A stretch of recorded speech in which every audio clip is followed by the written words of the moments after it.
Ladies and gentlemen, welcome to the content patch for the 5th of September 2013. My name is TotalBiscuit with today's gaming news and comment. You will have to forgive my slight lack of enthusiasm. I am currently afflicted by the Pax Pox, which is a virulent disease which I would wish upon no one. Regardless, the show must go on. Coming up today, we have the Xbox One launch date announcement. The PS4's Gaikai streaming service in Europe appears to be encountering problems. Heavy Rain was turned down by Microsoft because the kidnapping story was allegedly too controversial, and we'll be having a look at the upcoming games for this week. All this in the OC Remix track of the day is coming your way right about now. Microsoft has announced the launch date for the Xbox One, that being November 22nd in both Europe and the US, so we are getting a simultaneous release. What this means is that the console will release about a week after the PlayStation 4 in America, however it will be approximately a week before the release of the PlayStation 4 in Europe. The Japanese release date of the Xbox is still set at some indeterminate time in 2014. It will release on that date in a total of 13 markets, of course, that being significantly less than was initially claimed, with many European countries left waiting until 2014.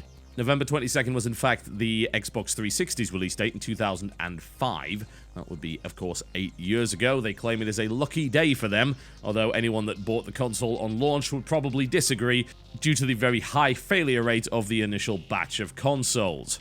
The Day 1 edition of the console is sold out on most major retailers at the moment, although Microsoft did announce an additional batch, which will most likely disappear rather rapidly. Those who pre-ordered the console in European markets will also be receiving a free Day 1 edition of FIFA 14. Well, it's an aggressive date, there's no real question about that, especially when it comes down to Europe. That's an interesting decision to go a little bit earlier than the PlayStation 4 in European markets. Traditionally, Sony has enjoyed a good share of the market in Europe, slightly less in the United States. So the PlayStation 4 is actually getting a little bit of a head start over in the US, but is dragging behind somewhat in the EU. Admittedly, it is launching in more markets over in Europe this year than the Xbox One is. What's rather unusual about both of these next-generation machines is that they're not actually coming out in Japan first. This has been traditionally the thing that has happened with pretty much every major console release. However, this time around, both the Xbox One and the PlayStation 4 do not have Japanese release dates officially announced, which is very unusual indeed. I wonder if this indicates some kind of shift in priorities when it comes down to these releases. One has to assume that it does. With the Xbox One, it's rather understandable that they would not be prioritizing the traditionally rather lukewarm Japanese market when it comes to their machine, but for Sony, it is highly unusual that it will not be coming out over there this year. That's really strange and is a very large departure from what they've been doing all the way up to this point. This would be, I believe, the first time that they have ever released a console in Western markets instead of the Japanese market first. What does it mean for consumers? It means a gigantic pain in the arse. It means a Christmas rush surrounding both machines. It means that it will, of course, be more difficult for gamers to acquire both, since that will be a very expensive activity. If you wish to acquire both consoles with some games, you are looking at a $1,000 outlay at that point, which is getting a little ridiculous, to say the least. This also means the Xbox One comes out a week before Black Friday, which means that retailers are most likely going to be set on fire at some point.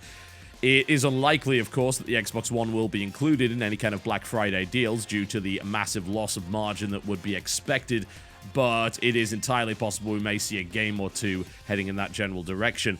It's gonna be pretty hard to say. That's assuming, of course, there's even any stock left by that point. It's hard to say whether or not these consoles will be immediately acquirable at a store on day one or even around that time, or whether we'll be suffering shortages similar to some of the releases of the 7th generation machines. One way or the other, what a mess this is going to be in November. Good lord. I'm interested to see how it affects sales of third-party titles. Obviously, we know that most of the big third parties do target November because it's just before Christmas, so it does make sense. That's when their biggest sales are. Obviously, Call of Duty comes around at that time, and usually you see stuff like Battlefield and all of the big stuff generally lands at that particular time. I wonder if the console sales will actually assist in that, or whether or not they're actually going to reduce the amount of copies sold. I know it sounds weird, but basically you are now having to factor in for more hardcore gamers an additional minimum $400 spend if you're looking to get the latest and greatest. If you want to get an Xbox One, that's $500. If you want to get both, you're looking at closer to $1,000 there, and that could mean, of course, that the budget is well and truly blown for those who like to buy multiple games around Christmas time. I'm intrigued to see how it actually affects those sales. I guess the only way to find out is to wait and see what happens. But there you go. You know when you can now buy your consoles. And with most consumers having to choose between the two since they launch within a couple of weeks of each other, I would expect the fanboy wars to intensify to ludicrous degrees. PS4's Gaikai streaming service is something that's not really been covered a huge amount lately, especially at Gamescom. Sony Computer Entertainment Europe President and CEO Jim Ryan spoke on the subject of when the service will arrive in North America, that being early 2014. However, they didn't really cover it that much at Gamescom because it is, of course, more of a European event, and he stated that Europe is, of course, on the roadmap for the service to be deployed at some point in the future, but for reasons outside of our control, we don't actually have a timeline for it yet. Now, Sony, of course, has briefly touched upon the issue of broadband penetration in Europe in the past, and really it comes down to the massive variance of what is currently available, I suppose, within European nations. Because we're not just talking about what's available in the US there. That is a country. We are not talking about a country, we're talking about a continent with wildly differing internet access. I mean, if you were to look at Sweden, for instance, you're looking at an online powerhouse. If you then look at the UK, then you'll notice that many people simply do not have good access to anything that could actually support a service along those lines. It's not even just about that either. If it was that easy, then they could just say, yeah, we're just going to launch here, we're just going to launch here. But if we were to look at how OnLive operated, it was the US first, and then it was the UK. And you might wonder, well, why the UK? You just said that the UK broadband penetration had problems. Yes, but it's a small country, and it's also about the distance from the actual data center itself. And I can only imagine the horrendous issues that would come from that when looking at something like Europe. These are services that are very ping reliant, yeah? So unless you can reduce that ping, and one of the main ways of doing that is to have the data center closer to the consumer, then you're going to have an unplayable system. And Gaikai is going to suffer from that problem. There is no way around ping, yeah? You can try and reduce it as much as possible, but you cannot get away from it. As it stands, the Gaikai streaming service is the only way to play PlayStation 3 and, of course, backwards compatible stuff on the PlayStation 4. Obviously, as we're aware, there is no native backwards compatibility in either of the next-gen machines. So, as it stands, if you pick up one of these things, you are going to have a very obvious problem in the sense that the launch lineup is what you're going to be stuck with for quite some time.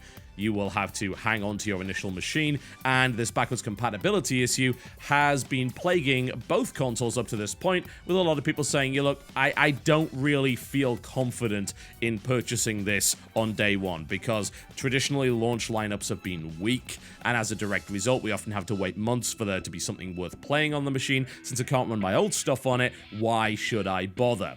It doesn't look like Gaikai is even going to be available in time for this to make a difference. And of course, that's just in the US. I mean, they're talking about early 2014 in the US, which is still kind of within launch window time when some of the stronger titles like Infamous are actually making their way onto the system. By the time this thing comes out, it could end up being utterly irrelevant. Once there's enough strength on the platform in terms of its native lineup for people to just say, look, alright, this is worth buying now, then the Gaikai system kind of fades into the background in terms of its backwards compatibility, and then becomes a little bit more relevant further down the line when you start to re-release games and you start to say, hey, PS3 classics, you remember these guys? And so on and so forth. Usually a good idea to do that before releasing the next in a series of a franchise that was on the previous generation machine. Of course, it's also going to be providing stuff like instant demos, which I feel are actually genuinely valuable things, so we'll see how that goes. But Europe seems to be getting a little bit dicked over on both machines at this stage. You know, we don't know when Gaikai is coming out for PS4, and we actually have really no idea how many of these supposed services that were advertised for the Xbox One will actually be available in any real capacity within European territories. So who the hell knows at this stage? One way or the other, I wouldn't say that it was unfair to claim that both of these next-gen machines are kind of risky prospects when it comes to buying on day one, because who knows if there'll even be a title on the system that is worth playing.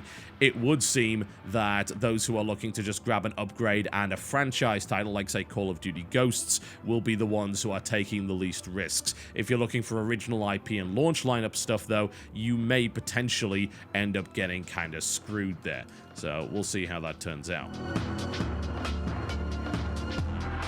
According to David Cage of Quantic Dream during his speech at the BAFTA Annual Games Lecture, Microsoft did not pick up Heavy Rain as a result of their fear of controversy surrounding the child kidnapping story. We were pitching Heavy Rain to different publishers, he said, including Sony, and we also went to Microsoft. We had a very long talk, and while they loved Fahrenheit and really wanted to do something with us, they got scared by the fact that Heavy Rain was about kids being kidnapped. They said, this is an issue and we want to change it. David Cage went on to say that for him, that was a very interesting signal. It was like, you know what, I don't think we can work together because you don't understand what I'm actually aiming to achieve here. He went on to claim that they were scared of the scandal and scared of what people may write and what people may think. Oh, it's a developer and a publisher making games about kids getting kidnapped.